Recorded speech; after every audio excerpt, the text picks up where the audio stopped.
Bonjour à toutes et à tous. Dans la dernière vidéo, nous avons présenté les caractéristiques qui sous-tendent l'approche analytique prédominante dans nos systèmes éducatifs et dans la majorité de nos recherches scientifiques. Nous allons maintenant tenter de cerner d'autres modèles mentaux qui constituent souvent des non-dits dans nos environnements. Car, comme nous le rappelle Peter Senge, pour changer nos modèles mentaux, il faut d'abord être conscient de leur existence et de leur influence. Trop souvent, la gestion des systèmes éducatifs vise le contrôle et la conformité et se concentre sur ce qui peut être compté plutôt que sur ce qui est important en termes de qualité. D'énormes sommes sont consacrées par les autorités et les partenaires dans la collecte de données. Comme le rappelle Albert Einstein, ce qui compte ne peut pas toujours être compté et ce qui peut être compté ne compte pas forcément.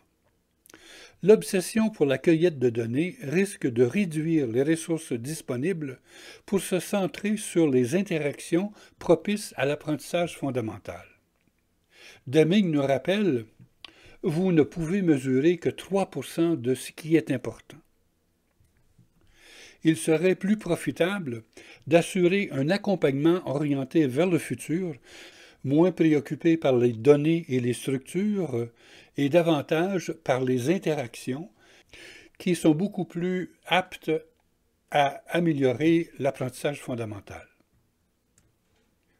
Les systèmes éducatifs ne sont pas des systèmes animés tels que définis par Russell Ackoff, c'est-à-dire organisés vers une finalité, mais constitués de parties n'ayant aucune finalité propre. Ce sont des systèmes sociaux, ayant une finalité propre et constitués de sous-systèmes s'organisant autour de finalités distinctes. De plus, ces sous-systèmes sont intégrés dans des systèmes sociaux plus larges ayant également leur propre finalité. Le défi de la gestion systémique réside dans l'atteinte de la finalité du système en synergie ou parfois même en opposition aux finalités des sous-systèmes ou des systèmes supérieurs. Les systèmes éducatifs sont intégrés dans des systèmes politiques qui peuvent viser des finalités autres que l'apprentissage. Ces finalités politiques entrent en conflit parfois, et souvent dans certains milieux, avec la finalité éducative du système et limitent l'atteinte de celle-ci. Par exemple, les nominations discrétionnaires sur la base d'affiliation politique ou sociale, au lieu de sur la base de profil de compétences, affaiblissent la gestion du système. Un jour, je demandais à un jeune enseignant « Que feras-tu pour obtenir un poste de directeur d'école ?» en supposant qu'il allait me répondre « Je vais suivre des formations ». Il m'a répondu « Je vais rejoindre un parti politique ». Historiquement, les organisations éducatives étaient considérées comme des réalités statiques. On croyait que ce qui était valable hier l'est encore aujourd'hui et le sera toujours demain. Mais de nombreux changements à l'intérieur des systèmes et dans leurs environnements nécessitent une vision dynamique de la réalité éducative. Les propriétés émergentes, caractéristiques des systèmes sociaux, sont souvent imprévues et imprévisibles. Une planification stratégique minutieuse et détaillée est souvent inutile, sujette à des évolutions incontournables, surtout si elle n'inclut pas des rétroactions régulières. Les objectifs de gestion doivent maintenant viser des cibles mouvantes, car on peut considérer les systèmes sociaux comme des organismes vivants. Une vision partielle, à court terme, résulte souvent en des solutions orientées vers les causes immédiates, sans tenir compte des conséquences à long terme de ces solutions immédiates. Un autre paradigme important de la gestion des systèmes est la conception qu'on se fait des travailleurs du système.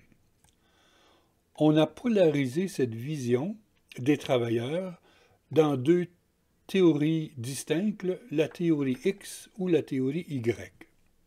Selon la théorie X, Du fait de leur aversion à l'égard du travail, la plupart des gens doivent être contrôlés, voire menacés, afin qu'ils travaillent suffisamment dur. Ainsi, les travailleurs ne fournissent l'effort attendu que sous la contrainte ou contre la récompense d'un salaire. L'humain moyen préfère être dirigé selon cette conception. Il n'aime pas les responsabilités, il désire la sécurité par-dessus tout, et il ne déploie vraiment son intelligence que pour contourner les règlements.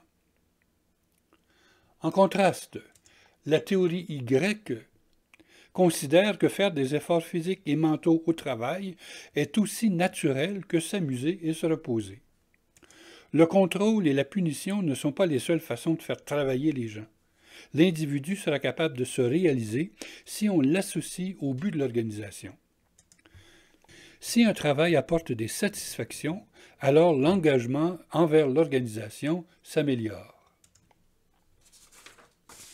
L'humain moyen est capable d'apprendre, mis dans des bonnes conditions. Non seulement il accepte, mais en plus il recherche les responsabilités. Le travailleur a besoin du travail pour se développer. Il est motivé par le désir de se réaliser pleinement à l'intérieur de son travail. Et selon cette conception, il est préférable de laisser les gens s'auto-organiser et compter sur leur autonomie et leurs compétences dans l'accomplissement des tâches qui leur sont confiées. Tous ces modèles mentaux constituent souvent des non-dits, des croyances en arrière-plan qui déterminent ce qui est possible de faire dans le système.